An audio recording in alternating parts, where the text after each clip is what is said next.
Ciao. Take your pictures, take your photographs on your Zoom iLens phone, on your mega iPod phone. Horrible DVR story, Dave Hamilton. We were talking about DVRs yesterday. We're not talking about that today, but I have a horrible DVR story. Do you want to hear it? I would love to hear it. All right. So I went to a Super Bowl party several years ago. And the thing is, like most Super Bowl parties, people aren't really there for the Super Bowl. They're there for the snacks. They're there for, the camaraderie. They're there for what the French call, I don't know what. Anyway, so we're at the Super Bowl party, and, a majority of the people there don't care about the game. And generally speaking, I don't care about the NFL. I pay almost no attention to anything that's going on in sports. But if you get me at a Super Bowl party, I'm going to pay attention to the game, especially if the game is good. And the game was good. I don't even remember who it was that was at this. I don't remember who was playing. I don't remember exactly when it was. But I do know that there were kids at the Super Bowl party. And I know that there were people who did not care at all about the Super Bowl. And so I think we're starting to go into the fourth quarter at the game. This woman comes out of the back where the kids have been playing. And she says, the girls have been working on a play. Can we pause the game so that, so that the girls can do the play that they've been working on? And I told a friend of mine that, and he's like, yeah, I would have jumped out the window right then, just on principle. But it's like, okay, I understand what you're saying, but that's fine, because I don't even know most of these people, and I'm there because somebody else and all that stuff. So, can we do this? And they're like, yeah, sure. And the girls are like 8, so their play was crap, Well, it's an 8-year-old. Yeah, I mean, it was right. Charming for what it was, perhaps. It would probably be more charming if I knew them and wasn't in the middle of watching a game. Yeah, reading the room would have been a good, thing for this adult that was. Except the room that she was in, had a bunch of kids who were really excited about this thing. And the room that we were in watching the game, I'd say there were maybe 5 of us left at that point, because most people had just had snacks and gone, whatever. Sure. Then whoever's house it was like, yeah, sure, we can just pause it. That's no problem.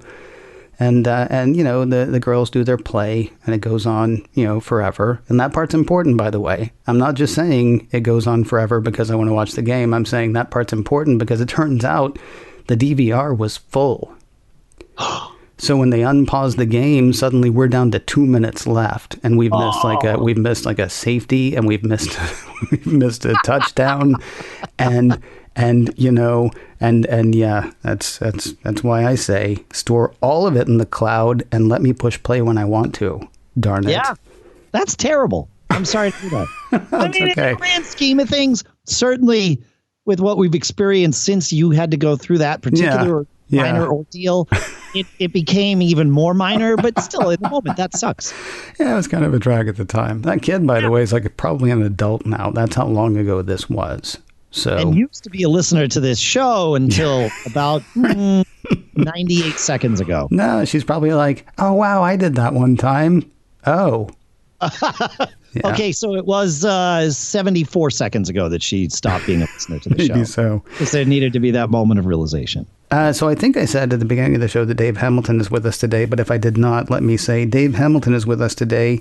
I blew past a bunch of the stuff that people might want to know about you, Dave. We're going to be here this week, though, so pick one thing right now that you want to tell people about and send them to. Oh, listen to our Q&A podcast for Apple users called Mac Geek Gab at macgeekgab.com. Okay. Wow. That was so incredibly zippy. There you go. You said to pick one thing. I did. Usually people take about 45 seconds to talk about the one thing. So way to go. And now we're just filling the 45 seconds. An elevator pitch a long time ago. I appreciate it, man. Well, it's because I was at this Super Bowl party, you see, and I had I like what you're doing. I like what you're doing. All right. Let's talk about something a bit more. You know what? Let's switch stuff up. We were going to talk tomorrow about the stuff that Dave is planning on buying later this year when Apple says, here's all the stuff to buy. What do you want? Let's go ahead and move that to today, though, because that's kind of lighter. And we started a bit lighter. And we'll get to the thing we're going to talk about today tomorrow. Word up. All right. So we're expecting new Apple Watches really soon. Just before we started to record today, because we're recording on Friday. So it's like Tuesday as people hear this. Just before I came in to record, I read a thing where they said, oh my God, there's going to be 2 September events from Apple. personally, I find it kind of hard to believe, but since all somebody has to do is push play on the DVR at this point, it's not the most impossible thing to think. We're looking at new iPads, possibly. We're looking, of course, at M1 Max, that, a whole thing continuing to roll out. We're looking at new iPhones. We're maybe looking at a redesigned iPad mini. Some say yes, some say no. There's the Apple Watch thing. I don't know what else we're thinking about, but the watch, the phone, and certainly new Macs are a given between now and the end of the year. A new iPad is practically a given. I'm curious, is there anything in your collection that is old enough that it needs to be replaced? Or is there something you're just going to replace anyway or add to because it's the next, it's the latest and greatest? And like She in that Spike Lee movie, Dave's going to have it. I see what you did there. Well, I mean, if Apple comes out with an Apple branded bright red cod piece, I'm definitely going to go ahead and do that. So let's just put that right at the top of the list. However, I will almost certainly get a new iPhone because I do that every year, and then we sort of cascade them down through the family here. Mm-hmm. But that's a good thing for me to have for work. We talk about this stuff all the time. So the iPhone is a given. Wait, hold on a second, because it used to be iPhone was a given. Now the question is the iPhone a given or is the iPhone Pro a given? Well, it's a good question. I am currently a 12 mini user, and I am an extremely happy 12 mini user. I like a smaller phone in my pocket. I have really big hands. I'm 6'3", and I love having a phone again that I can truly use one-handed. I know that the 12 mini was not a great seller. I would posit that a 12 Pro mini would have been a better seller, but Apple did not offer that. So I'm curious to see if we get any sort of mini this year. So I have no idea which one I'm going to buy. It really depends on the size and capabilities of the various models. Okay. Is that the only thing, or is there other stuff? Are you an Apple Watch wearer? I am an Apple Watch wearer. I am currently wearing a Series 5. It is my second Apple Watch.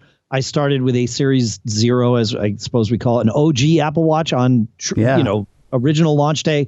That lasted me. That's still running amazingly. Somehow the battery hasn't exploded on that thing yet. But how do you know that's still running?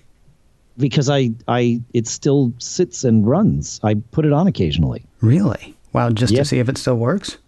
Yeah, sure. All right, far out. Yeah, that's pretty cool. I also, up until the last maybe 8 months, I did not wear my Apple Watch every day.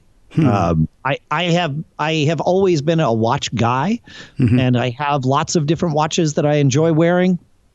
And so my Apple Watch became the watch that I wore most frequently, but that was maybe 4 days a week. And then I would wear other watches on other days. For whatever reason, over the last year, the Apple Watch has just been on my wrist every day. And I think, though, that not wearing it every day and therefore not going through as many charge cycles as people who did wear it every day would go through might explain why my OG Apple Watch still runs without the battery having exploded yet. I don't know. So forgive me, your Apple Watch now is, I wear it more than the others, or it's the only one I wear? The other night I put on a different watch because we were going out to dinner, and mainly I put it on because I needed to detach from the world, and I wanted to put my phone over there and not have another thing telling me what was going on. So so I put on a different watch, and it was actually blissful. It was a really nice dinner. So yeah, it's interesting because Chuck Joyner was on a couple of weeks ago, and his actually news to him segment was Apple Watch. But what was news to him is he was unable to wear his Apple Watch for a couple of weeks, and he's pretty much jonesing the whole time. Like, where's that thing? Where's that thing? He was surprised to find what an integral part of his life it's become. I honestly thought that he might say, so I took my Apple Watch off for a couple of weeks and I'm never putting it back on. Yeah, so my Apple Watch, I don't think I will replace it this year unless there's some new feature where it's like, I really should test that for work, or I really want that. I can't imagine what that feature would be. I haven't heard of any proposed features that put me, even in that mindset. So no, I don't think an Apple Watch. I think an iPhone, almost certainly an iPad. I'm still using sort of the old 10-inch Pro. So I will likely upgrade my iPad before the end of the year with hopefully with something new from Apple. As far as my Macs go, I effectively use 3. I have an M1 MacBook Air that I bought late last year. I have in the studio here, I have an Intel 2019 8-core iMac, which I like, but this one might get replaced with an M1 iMac if there is a super hoopty processor. Really, the M1 processor is super fast, right? I also have that in the office. I wound up trading a domain for an M1 Mini back, 6 months ago, and so now I have an M1 Mini in the office, which is great, 16 gigs and 2 terabytes, and it screams because it's an M1, and that's how those things go.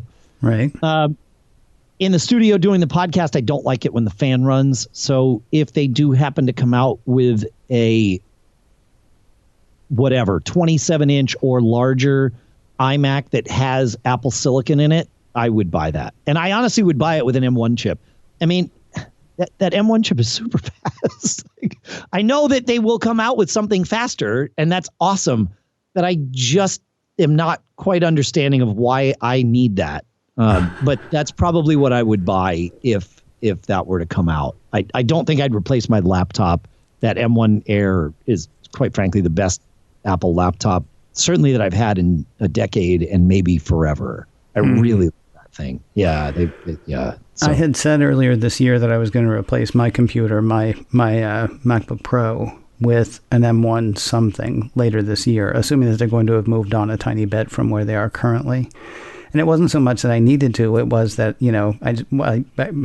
my computer is 3 years old. And I have since then fallen in love with my computer again. So I don't think I'm going to do that. But also my computer is starting to lag just a tiny bit, which I don't understand. Because I even freed up a bunch of space on it the other day. I've restarted it, all that stuff. And there are little things that it's never had problems with before that now it's like, just give me a second. Okay, I'm good now. It's like, why do you need a second now? I guess it's because it's 3. I don't know. Is there anything else, sir, that we've missed? Is there anything that you're hoping for, expecting, or is it just those big 3? It would be 2 because I said 3. That's right. Yeah, because the iPad is in the middle there. So iPhone, iPad, and hopefully a replacement for the iMac in the studio, which is really ridiculous that I'm wanting to replace this because the fan is a little too loud when I podcast. I mean, I use Turbo Boost switcher to keep the CPU from going into Turbo Boost mode, and that's enough, by the way, for the fan. We podcasters experience this weird thing. Anytime Core Audio kicks in on your Mac, it puts your Mac into Turbo Boost mode. It has nothing to do with how much the CPU is being used. The CPU could be at 15%, just cooking along. But as soon as you kick in Core Audio and you start doing some recording, it decides, well, even though the CPU is at 15%, I'm going to go ahead and turbo boost that sucker up. And that's what heats it up, and that's what causes the fan to go. And so Turbo Boost Switcher is a utility that, I don't know, if it cost me $9, that's what it cost me. And that mostly solves the problem. But I hate that I have to use a utility to change something. So I instead now will spend thousands to replace this computer. And I'm not proud, but I'm honest. Yeah, so, I understand. Do you have a dark horse thing out there? Are there any surprises coming, or is it just going to be more of the same but better? That's a good question. I mean, the beauty of a surprise is you didn't know about it. True. Is there something Apple could do to their laptops that would make me say, okay, I definitely need that? I don't think so. I mean, it's got the keyboard that I like. It's got a processor that's amazing. Battery life's awesome. So no, prob's not. Is there something they could do to the watch that makes me go gaga over it? Again, I don't think so. But remember, and for those of you that weren't inside my mind at the time, I'll share. I'm the guy who thought how stupid the iPod was when it was first released. Like, why would I want to carry around all those songs in my pocket? Within 6 months, I had one, and you would have had to pry it from my cold, dead fingers.